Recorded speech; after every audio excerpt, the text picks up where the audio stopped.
I think it's safe to say Netflix goofed on this one. Their film adaptation of the beloved manga and anime Death Note, translated on screen like an early 2000s Disney Channel original movie, crossed over with a straight to DVD Final Destination sequel. For anyone who has never seen or read the original source material, this is just a cheesy B movie for anyone who has devoted themselves to the 37 episodes or read the 12 volumes of the anime. This is a bastardization of some of the most complex characters in pop culture. Let's address the elephant in the room first. Netflix completely whitewashed this film. If Netflix could find an entire room of Asian actors to play dead for one scene set in Tokyo, would it really have been that hard to cast an Asian actor to play Light instead of a Mark McGrath wannabe? Changing the setting from Tokyo, Japan to Seattle adds to this weird idea that Netflix wanted to Americanize a Japanese cultural phenomenon, which may account for why the plot of this film feels like every other teen movie of the past 20 years. Riddled with overdone teen angst, we get yet another unneeded story of a bullied high school nerd who has something empowering happen to him, leading him to get the girl, and a new reputation. This cringe-worthy fest was then coupled with low-budget CGI and a demon and unrealistic gore. The characters of the original Death Note drive the story far more than the actual plot, the same way Walter White and Jesse Pinkman's characters did in Breaking Bad. The entire storyline focuses on the high-stakes game of cat and mouse between the pseudo-villain Light and his foil L. The anime Light is an egotistical psychopath who at first believes he is using the Death Note for the greater good. These seemingly justifiable intentions eventually form the power trip that makes him believe he is a god. Just like the Shinigami death god Ryuk that accompanies him while he possesses the Death Note.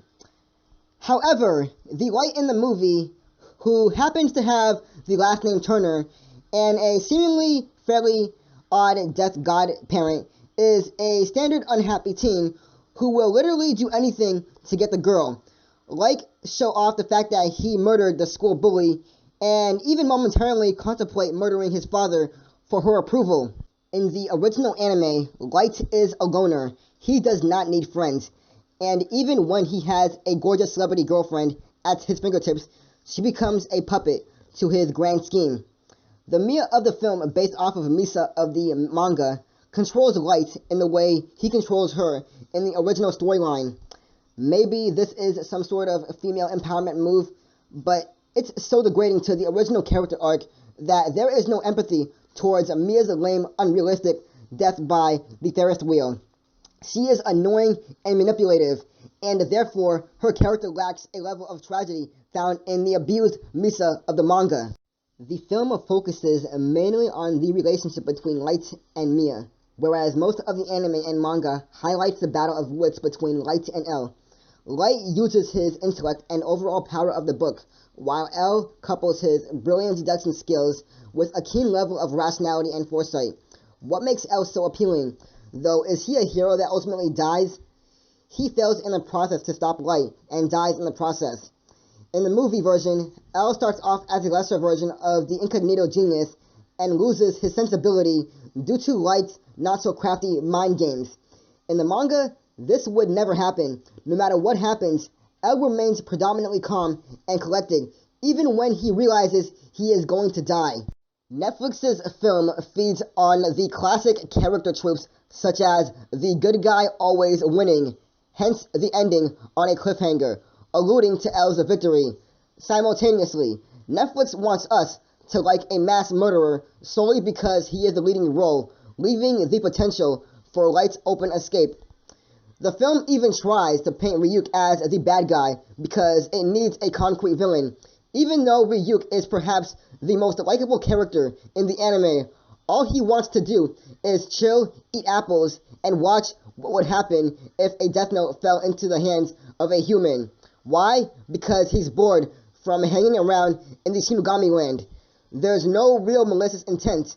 Unlike William Dafoe's demon, Ryuk is simply tired of his humdrum eternity. Death Note, as an Americanized movie, fails because it tries too hard to fit the standards of blockbuster films rather than live up to the complexity of the original manga, whereas the original forms of a cohesive depiction of a god complex. The adaptation presents a strange and questionable high school love story and greatly alters the intended plot to drive action that viewers do not need to see regurgitated again and again. If you're a person that wants to get into Death Note, I recommend you watch the anime. It's currently on Netflix for streaming. Avoid this one at all costs. This is Red Wolf signing out, and I'll see you next time.